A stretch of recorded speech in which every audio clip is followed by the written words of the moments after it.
Halo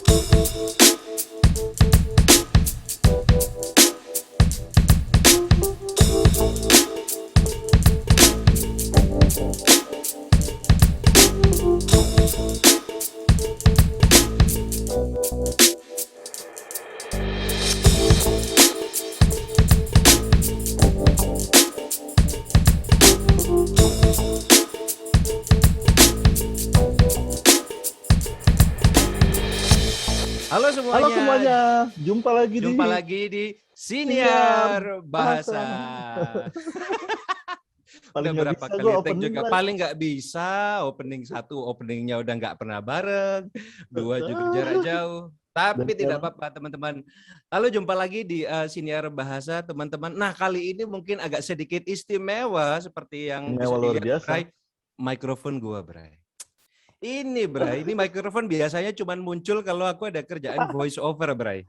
Kalau Bener-bener cuman ya. podcast nggak aku keluarin, Bray. Baru pertama kali gue lihat, Bray. Sekalipun podcast sama Presiden Zimbabwe belum tentu pakai mikrofon ini, Bray. Sumpah, Bray. Tapi berhubung tamu kita kali ini spesial, ya Spesial kan? sekali, betul, Bray. Betul. Banget ya kan. Jadi aku treatment yang paling maksimal nih audionya nih hari ini. Oke. Kita ke pertemuan pertama, Bray. Nah, sebelum kita perkenalkan nama beliau ini, pertemuan pertama di kau secara fisik kapan dan di mana, Bray? Jadi gue, Bray, pertama kali ketemu itu di acara Aichi, Bray. Kalau lu ingat, di acara Aichi ada orang diundang, diundang orang katanya stand up comedian, tumben, Bang. Biasanya tuh kan acaranya kan katanya stand up comedian studi tentang formal kronologi. gitu ya. Iya, ini ada stand up comedian. Oke lah, dateng gua. Biasanya kan gua nggak dateng, Bray. Luar biasa, Bray. Benar. Itu apa karena namanya? Berharap ada itu biasa. tadi, ada stand up komedianya itu tadi ya. Betul, Bray. Jadi, Oke, tapi luar biasa, mantap. Bray. Materinya tuh mantap banget, Bray. Jadi selain dia tahu tentang industrinya, mantap banget ya. Dan dia juga tahu tentang apa namanya cerita yang benar-benar relate ke kita gitu, Bray. Jadi kalau kita ketawa karena kita mengalami itu juga gitu di keseharian sebagai juru bahasa, Bray. Relate banget ya. Benar. Nah, kalau pertemuan pertamaku secara fisik dengan beliau itu di Jember, Bray. Tahu nih beliaunya masih ingat atau enggak? Jadi aku ngamen, Bray, interpreting. Temanya kan berat, Bray. Temanya tentang HAM gitu. Ternyata ada bintang tamu spesial untuk entertainment hari itu, yaitu stand up komedi gitu dari beliaunya. Secara kan kita juga tahu ya beliaunya juga juru bahasa. Jadi waktu di sana itu agak jiper. Pertama itu, kedua sebenarnya sudah bilang ke panitia, Mbak, Mas, biasanya kalau ada rutin kayak stand up komedian itu tidak diterjemahkan seperti itu, Bray. Ternyata begitu beliaunya naik kucul-kucul ke panggung, panitianya bilang gini, untuk peserta yang ingin mendengarkan dalam bahasa Indonesia, kami menyediakan penerjemah. Mati, Bray. Disuruh interpreting stand up komedian dan juga interpreter, itu banyak pressure-nya. Waduh. Oke, jadi tanpa berlama-lama, inilah tamu kita hari ini, Mbak Sa'dia Ma'ruf. Hai.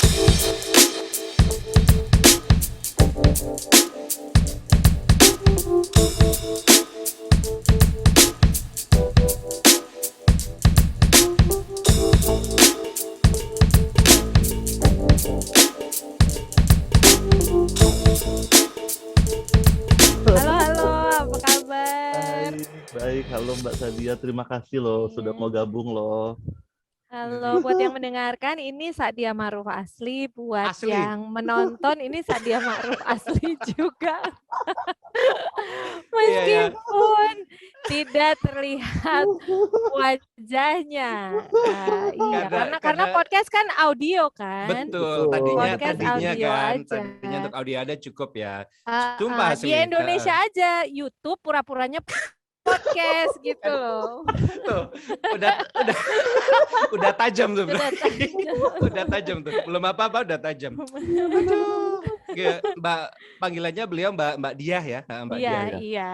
Mbak Diah, apa kabar Mbak Diah kegiatannya? Alhamdulillah baik. Kegiatannya ibu rumah tangga. Saya juru bahasa sama seperti kawan-kawan, Mas Sony, Mas Dewa, dan juga stand up Wis, comedian atau itu. Komika. kayaknya sudah didaftarkan ke KBBI belum ya waktu itu. Komika itu Komika. sebenarnya istilah yang ini mumpung siniar bahasa ya. Oh iya, kita Komika bahasa itu banget. komika itu sebenarnya istilah juga yang dicetuskan oleh kawan-kawan di komunitas stand up comedy apa ya gitu. Kemudian stand up komedinya waktu itu diterjemahkan sebagai komtung, komedi tunggal.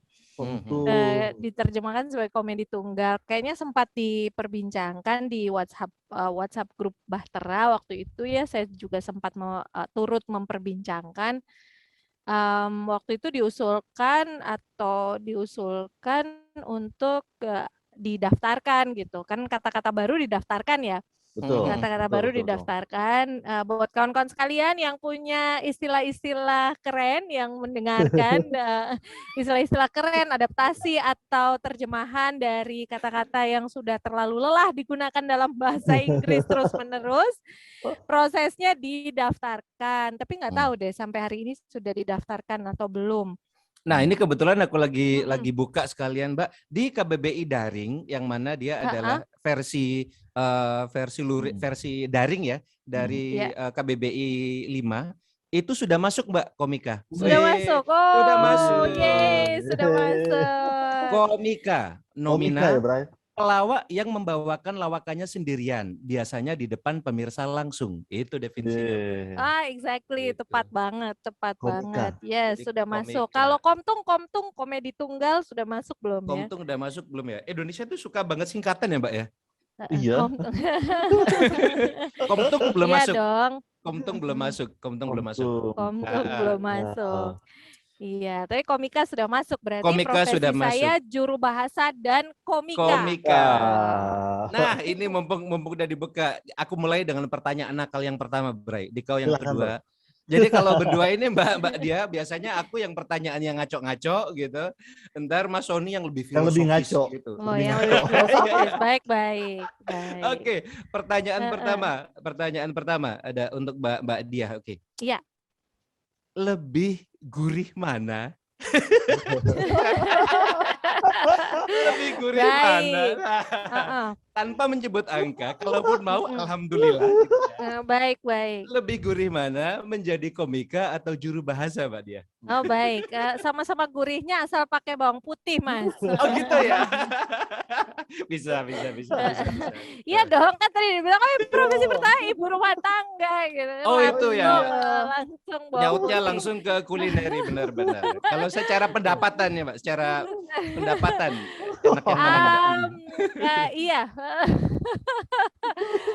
Kalau ditanya lebih gurih mana, yang jelas kalau juru bahasa itu ada patokan tarifnya gitu.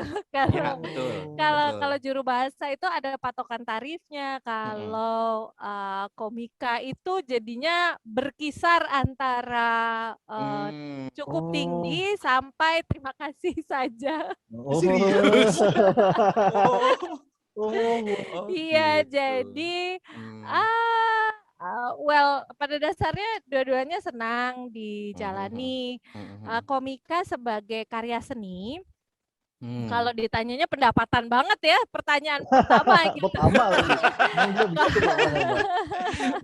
buat clickbait. Buat pendapatan banget. Kalau komika atau stand up komedi tunggal sebagai karya seni pertunjukan itu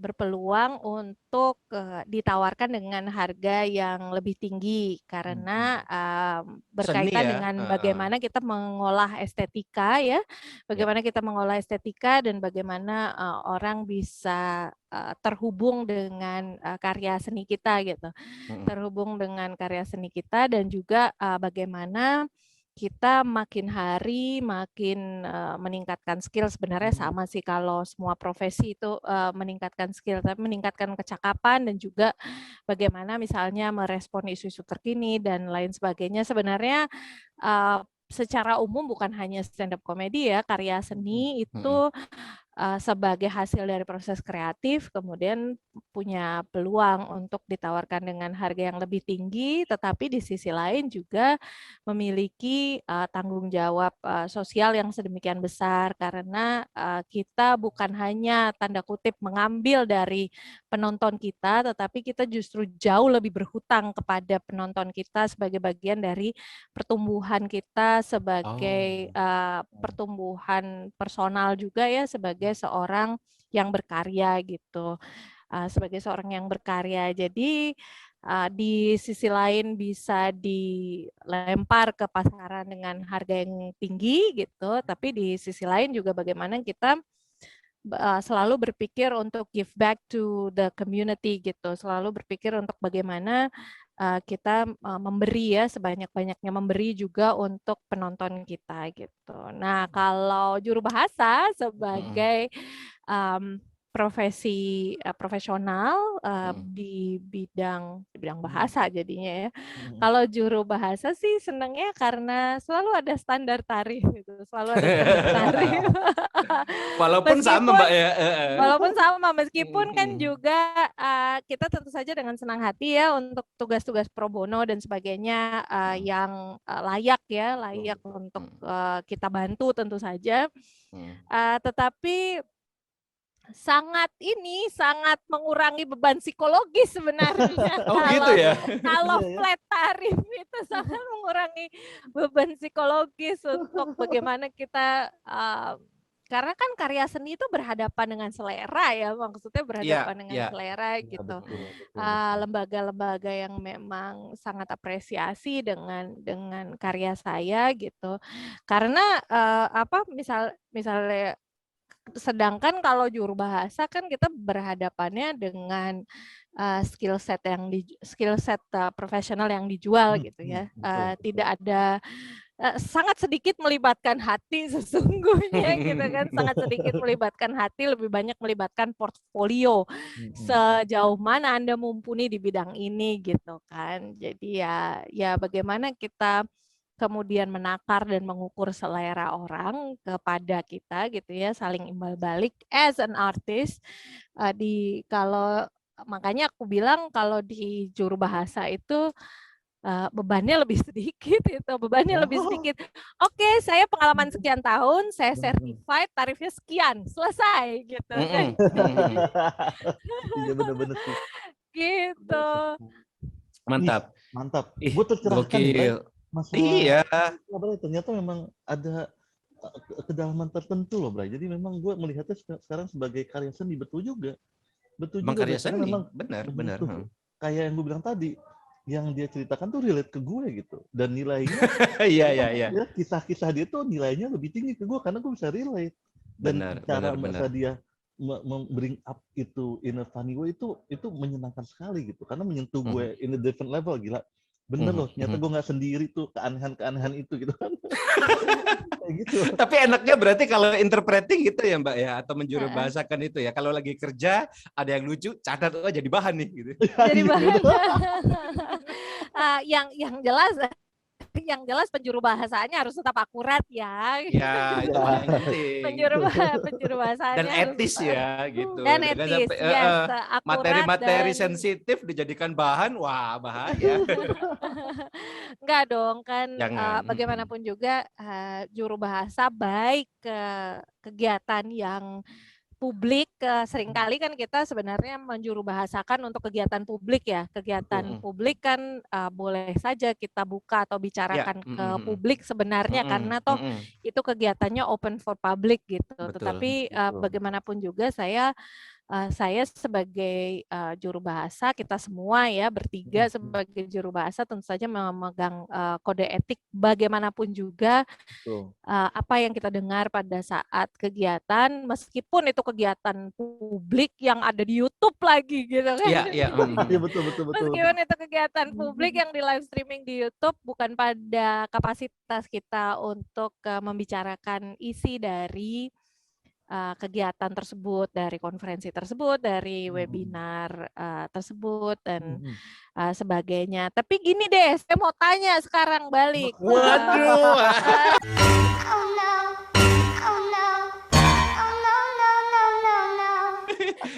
Aduh, deg-degan. Mas Sony sama kalau saya bilang to a certain level gitu ya, pada level tertentu penjuru bahasaan itu it's an art on its own gitu. Adalah seni juga gitu. Betul. Lalu jadi apa pertanyaannya, apakah? Iya, aku juga nungguin. Halo, Mbak. Jadi pertanyaannya, tadi ada my internet connection is unstable. Oh ya nggak apa-apa, Mbak. Siap. Pertanyaan apa, Mbak?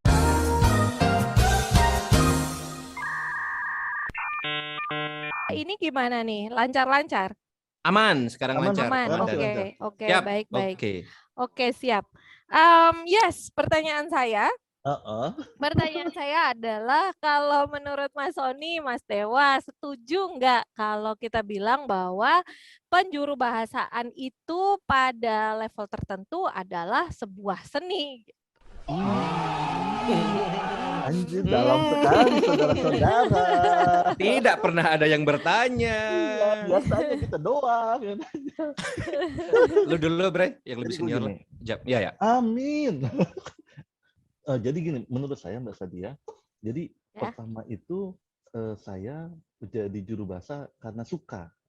Saya suka menjembatani pengetahuan gitu. Jadi menurut saya pengetahuan yang dimiliki oleh negara yang lebih maju itu bisa kita serap lebih baik kalau tidak ada halangan bahasa gitu. Jadi saya lebih lihat kebermanfaatannya. Jadi I contribute, I make value sambil cari duit gitu. Itu kan the best ideal workplace juga.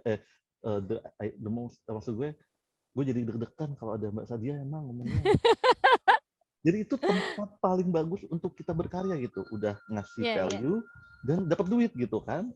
Nah, tapi saya setuju sama Mbak Sadia karena kalau Mbak Sadia perhatiin lebih lama di industri ini, setiap orang punya gayanya masing-masing ketika mereka menjuru bahasakan gitu kan. Jadi itu sendiri pun menurut saya seni yang mereka pertunjukkan ketika bekerja gitu, dan itu menyenangkan sekali gitu. Kayak misalnya kalau Mbak Sadia sempat tandeman sama Mas Dewa itu menyuarakannya itu pakai emosi misalnya. Ketika marah-marah, Dewa coba preserve emosinya gitu kan. Sedangkan orang itu kalau Mbak Sadia kayak misalnya Mbak Rita, halo Mbak Rita. Mbak Rita itu sangat rumit sekali logika menerjemahkan kalimat per kalimat. Jadi bagi orang yang mengerti gila kan seni itu kan kayak kata Mbak Sadia itu kan kalau yang paham dan appreciate seninya itu akan highly appreciate gitu. Kalau gue lihat dari luar gila loh, setiap orang gayanya beda dan kita menyerap sedikit. Jadi kalau kita melihat seni kan kita menyerap sedikit dari nilai yang dibuat oleh orang yang membuat karya seni itu gitu kan. Dan that resonate ke gue juga gitu. Oh jadi Dewa tuh pakai emosi, gue coba pakai emosi. Oh Mbak Rita tuh misalnya harus pakai logika berpikirnya dibangun walaupun logika berpikir beda gitu. Kalau orang Amerika misalnya mereka ideologinya idiom-idiomnya pakai binatang misalnya. Kalau kita bukan, kita pakai kegiatan kayak gitu-gitu. Dan maksudnya itu by itself gue setuju sih Mbak Sadia. At certain level itu karya seni. Mbak Sadia itu berarti di orang yang memiliki multi talenta, Bray. Seni banget. Multi talenta. Multi talentan beliau. Bahasa. Dan jangan lupa ada talenta. Seni masak, Bray. Yoi, Oh enggak, yoi. kalau masak nggak bisa asli. Tambahin bawang Tapi aja, pinter Mbak. Tambahin suamiku. bawang. Oh Pinter ya, suamiku. beliau kalau menyuarakan emansipasi dan feminisme tuh banyak bro di internet bro. Jadi Waduh. Baik, ya. Tambahin deh, oke, Ini Mas. aku tanggain. namanya roasting kalau di stand up comedy ya. Oke, saya Nggak siap sengaja deh ya. dihina-hina gitu. Mantap. Nah, kalau menjawab apakah sebenarnya ini anu Bray, ngait banget ke pertanyaanku yang kedua sebenarnya, tapi Asik. udah ditanyain gini jadi oke lah. Heeh. Ntar aku tanya ke pertanyaan Gak kedua. apa-apa dong, ini seni juga, Bener, seni ngeles seni. gitu. Daripada Ini jawab, bridging. kita Ini pertanyaan bridging. kedua Iya, iya gitu. bridging kita selalu gagal soalnya Mbak Dia. Nah, kalau pertanyaannya apakah ada Heeh. unsur keseniannya ya gitu. Apakah Iya, apakah penjuru bahasa ini itu in a way adalah kesenian? Jawabannya banget Mbak Dia. Ya. Kebetulan saya sendiri mantan pelaku seni Bray yang gagal gitu. Oh, pemusik dia, Mbak. Iya, dulu. Pemusik dia, Wah. Mbak. Nggak laku juga tapi Oh, susah Bray cari duit di ini. musik. Pemusik dia, Nah, Mbak. Karena asal Jawa Timur yang dulu di casting buat gantiin Ari Lasso itu bukan sih? Di Banget. berat banget. Dewa Lasonya. 19. Lasonya. Lasonya doang. Bukan, namanya doang. Nah, tapi benar, misalkan yang paling gampang adalah instrumen utama kita suara misalkan. Nah, Ya. suara itu kan juga harus ada ngolahnya ya, Mbak. Misalkan gimana kita menata intonasi seperti itu, gimana kita menata intonasi, bagaimana kita menyajikan suara itu biar sedekat mungkin atau contoh, nah misalkan di sini Mbak Dia ingat nggak dulu waktu kita ketemu di Jember tuh, lupa kali ya. Ingat dong. Saya kan waktu itu fanboying banget, Bray. Waktu itu, aduh, Mbak Dia, maaf boleh minta foto nggak? Lebay Gitu. lebay. Yang lebay itu udah foto Bray, aku naikin di IG, udah aku tag Bray, berharap ya namanya kita skuter ya, selebriti kurang terkenal gitu. Foto sama Mbak Sadia Ma'ruf, udah aku tag Bray. Gitu ya. Dicuekin. Dicuekin. Lu banyak, Bray, dia malu. Iya, wajar. Kalau nggak gini nggak ngobrol. Anyway, ya, dan di situ ada satu momen. Karena pada saat itu aku harus bawa balita ya, anak saya masih umur 2 tahun. Betul. 2 tahun kurang ya, untuk perjalanan sangat panjang dari Jember Surabaya, dari Surabaya Jakarta ya, can you imagine? Iya. Darat ya, Mbak? Darat semua, katanya juga naik kereta. Oh, oke. Jadi bye medsos. Iya. Betul. Nah, hari itu Bray, kalau Mbak Dia ingat temanya itu HAM, Bray. Temanya HAM, hak asasi manusia waktu itu kan. Nah, waktu itu ada tema yang sangat berat, Bray. Jadi intinya cerita tentang penyintas HAM gitu, Bray. Jadi ada bapak-bapak yang bercerita tentang itu dan aku harus menjuru bahasakan, Bray. Nah, di akhir itu ada ibu-ibu, kayaknya dari Thailand kalau nggak salah, Bray, atau dari negara-negara seperti itu. Iya kan, dari Thailand. Itu aku ditepuk, Bray, gitu. Terima kasih ya. Aku tadi dengerin terjemahanmu kayak nggak dengerin terjemahan, dia bilangnya gitu. Aku kayak dengerin suara orang itu langsung. Aku kerasa gitu loh. Kepedihan orang itu kerasa gitu. Wah, itu buat aku kan itu juga seni ya dengan sendirinya gitu ya, Bray. Gitu. Nah, jadi saya yakin kalau Mbak Dia juga jauh lebih mantap dari itu, Bray. Salah satunya kalau ngomong kayak gitu tuh salah satu pengalaman saya yang paling berkesan. Salah satu pengalaman penjuru bahasaan yang paling berkesan itu diundang oleh sebuah korporat untuk ke acara internal mereka gitu, untuk acara internal mereka, dan pada waktu itu menghadirkan 3 orang public speaker terkemuka di Indonesia. Yang pertama itu Bapak Renald Kasali, yang kedua adalah Pak Andi Noya. Iya, Pak Andi Noya. Kemudian yang ketiga Pak Handri Satriago GI. Pak Handri Satriago GI, dan ketiga tokoh tersebut itu punya gaya yang berbeda kan, Berarti ini Indonesia Inggris dalam ya, Mbak, berbicara. Indonesia Inggris, betul, punya gaya yang berbeda dalam berbicara, dan bagi saya adalah kewajiban ya, menurut saya juga meyakini adalah kewajiban bagi saya untuk juga bukan hanya delivering the message tapi juga capturing the emotion gitu. Itu yang Itu yang saya yakini, bukan hanya kita menghantarkan pesannya, tetapi juga bisa membangun suasananya, bisa membangun suasananya dan luar biasa bahwa menjuru bahasakan ketiga beliau itu Pak Renald Kasali yang sangat strategik ya, materinya juga inspiratif, banyak humor, kemudian disusul dengan Pak Henry Satriago dan Pak Andi Noya yang sangat inspiratif karena penuh dengan kisah-kisah personal gitu, penuh dengan kisah-kisah personal yang pada waktu itu saya menjuru bahasakannya juga sambil nangis. Waduh, ke bawah. Ya, kadang suka gitu, Bray. Menjuru bahasakannya juga sambil nangis, Pak Kik Andy. Halo Pak Kik Andy. Pak Kik Oh, dia mendengarkan, maka dia jangan khawatir. Pak Kik Andy itu bercerita soal gurunya dan kehidupannya di masa kecilnya yang sangat miskin dan sebagainya gitu ya. Kemudian Pak Henry Satriago menceritakan momen-momen dia menderita sakit kemudian harus jadi wheelchair user sampai hari ini dan bagaimana dia bisa membangun karirnya menjadi top leader di salah satu perusahaan terbesar di seluruh dunia tanpa gelar dari luar negeri. Nah, tanpa gelar dari luar negeri. Betul. Itu beliau sampai S3-nya kalau tidak salah keseluruhannya di Indonesia kalau tidak salah ingat. Itu salah satu inspirasi kita juga. Jadi kesulitan yang sangat luar biasa dan sebagai public speaker juga gitu kan, speaker juga salah satu kesulitan public speaker yang sudah sangat terkemuka dengan jam terbang yang luar biasa ya, yang tidak bisa ditandingi seperti beliau bertiga itu flow-nya yang luar biasa, yang bagi sangat mengalir, sangat lancar dengan intonasi dan lain sebagainya yang sudah di luar textbook gitu kan, yang bagi otak juru bahasa sering kali terasa ini ngomongnya kok cepet banget gitu. Benar merepet biasanya pasti. Ini ngomongnya kok cepet banget. Berikut istilah-istilah yang lebih kasual dan lain sebagainya. Sesekali justru malah sangat teknis gitu ya Mbak ya. Sesekali justru sangat teknis. Jadi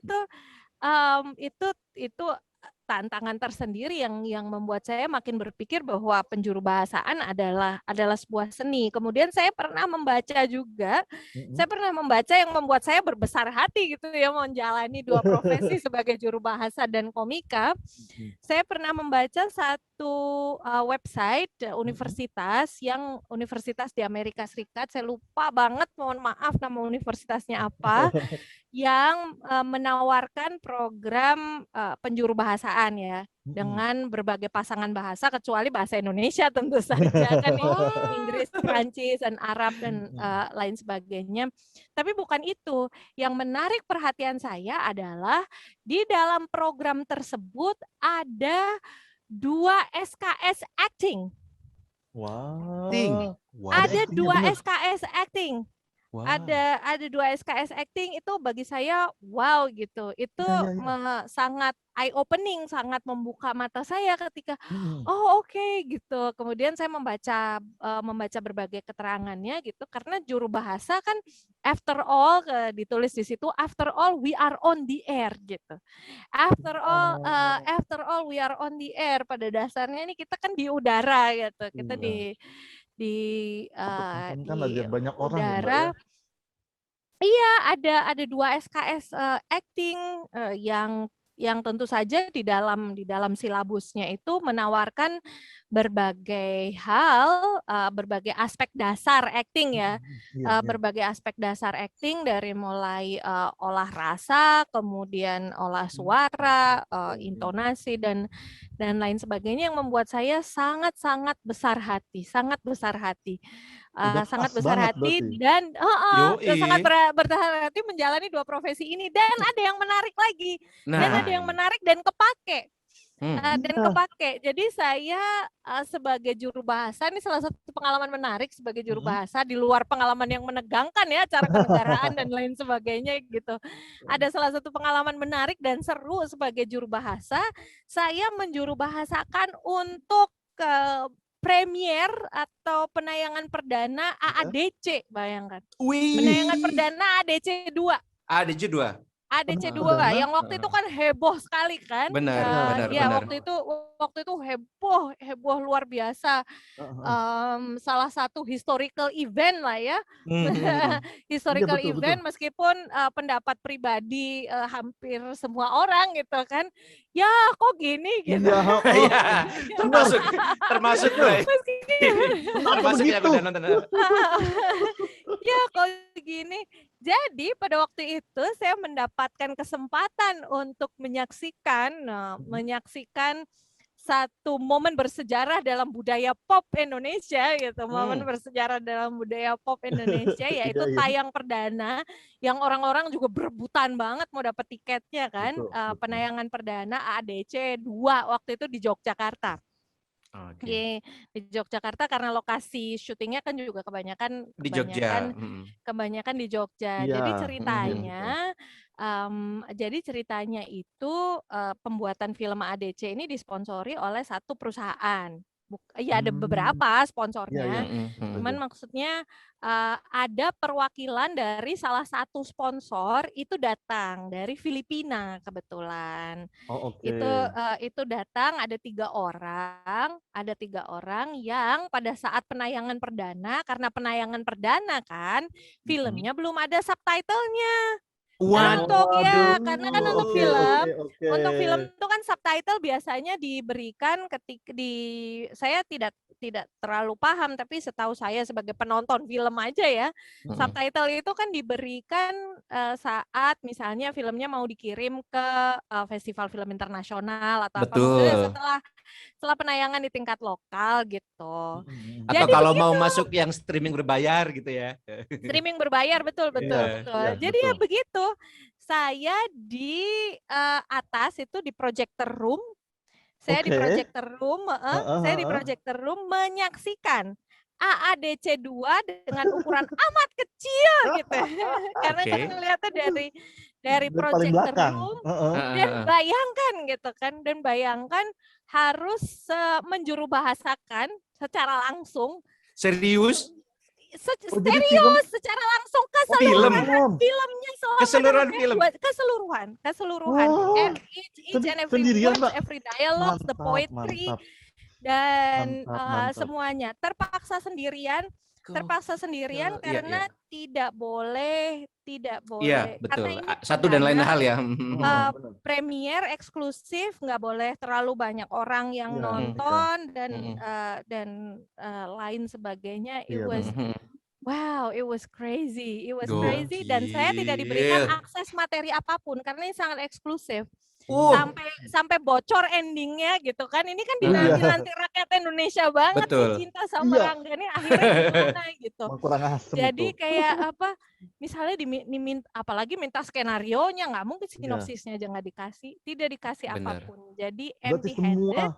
Semua karakter, semua dialog,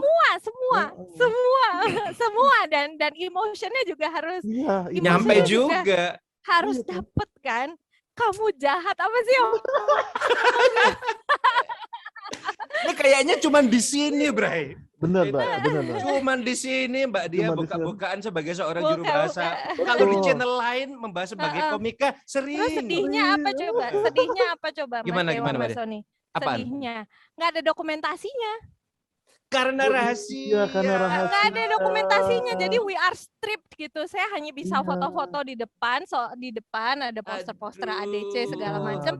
Seolah-olah saya ya cuman I don't know, public figure yang diundang kayak seseorang yang dapat kesempatan kayak free ticket untuk nonton premier kayak enggak gitu. Enggak, itu milestone di dalam Halo PH, halo. Di dalam profesi. Ini Visinema, Mas Angga Dwi Visinema. Sasongko, siapa lagi, Bray? Terus Panggil nggak Bray. ada dokumentasinya gitu, karena Bener. ya udah saya nggak boleh foto-foto, nggak boleh apapun, nggak boleh.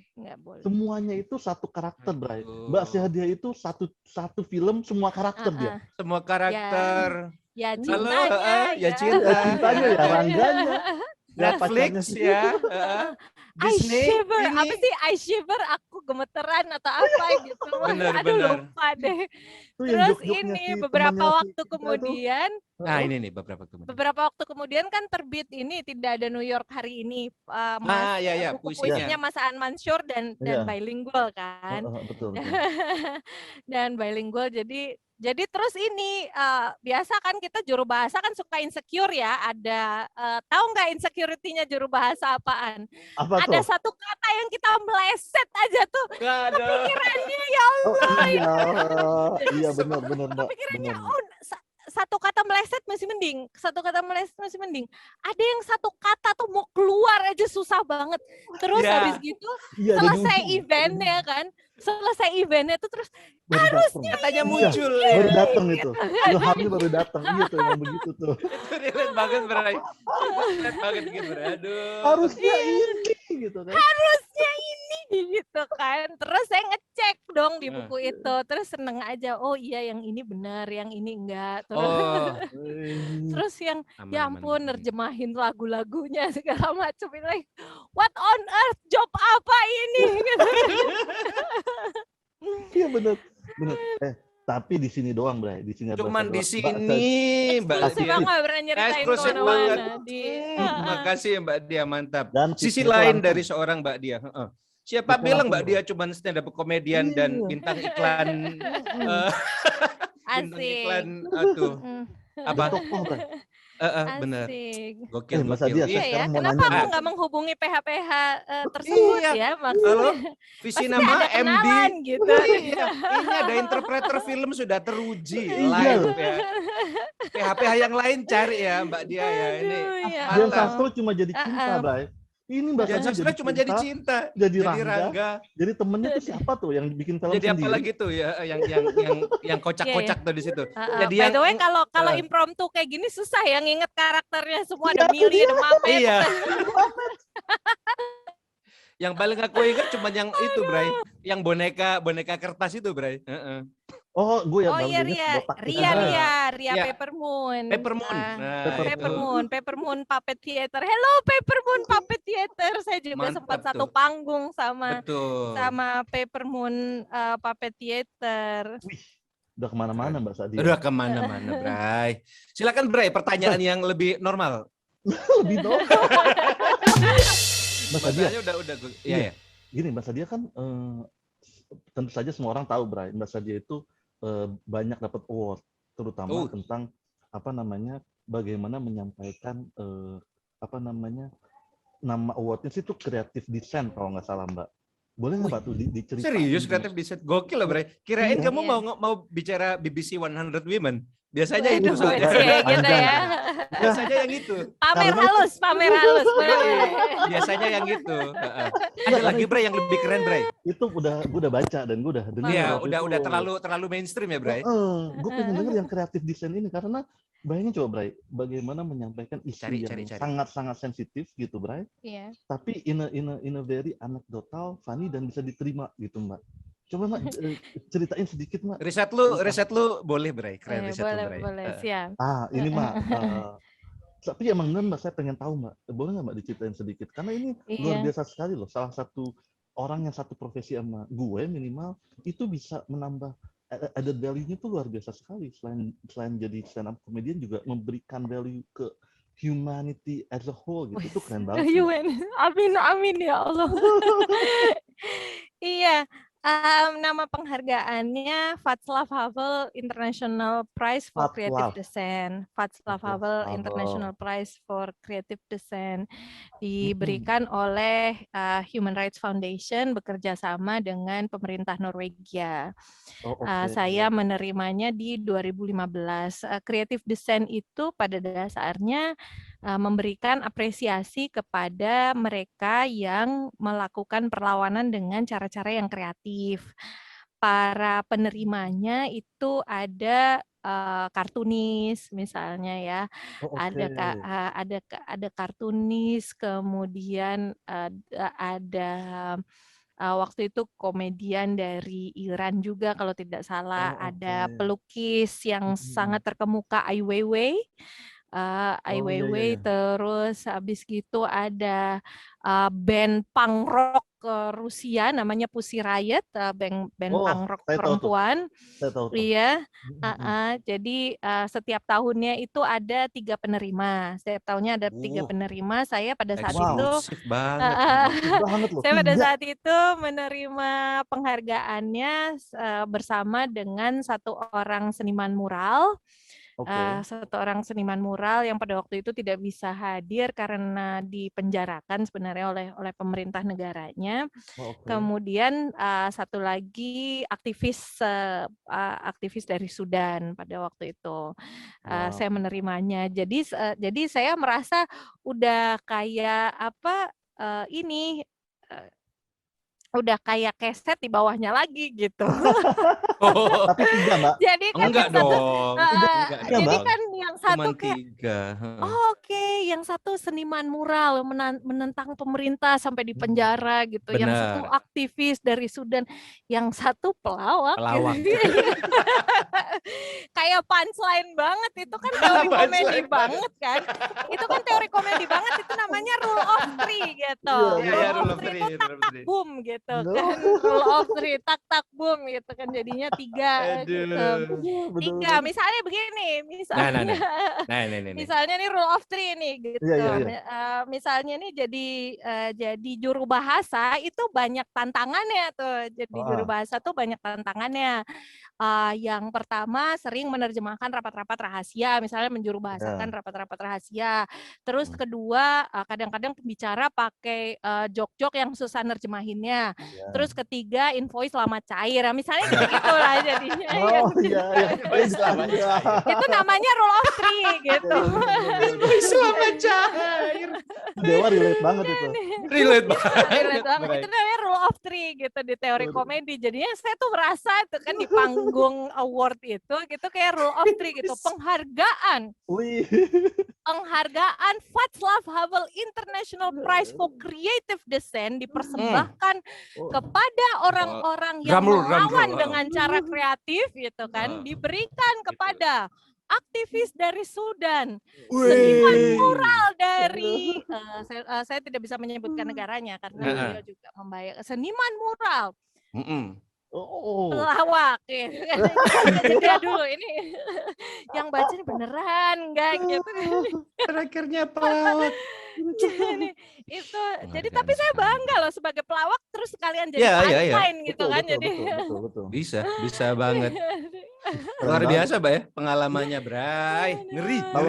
Itu iya bener, Bray. Allah. Gue juga jadi bangga, Bray, diakui, Bray. Tuh, iya Ya, dong. Iya. Setidaknya ada juru bahasa yang Jadi penghargaannya punchline. yang bisa jadi punchline. Ada juru bahasa yang jadi punchline. Oke, Kan balik. Mbak kan jadi Apaan, sibuk Bray? banget tuh. Jadi selain ibu rumah tangga, Oh selain iya, menarik nih. wanita, selain jadi juru bahasa, coba Mbak ceritain Mbak Aktivis. seharinya Mbak Sadia tuh seharinya tuh satu hari hidupnya Mbak Sadia tuh kayak apa sih Mbak? Oh Itu iya. penuh dengan dinamika dan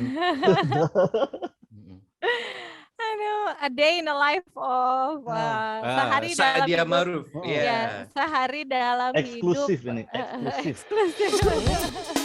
Belum pernah. Sehari dalam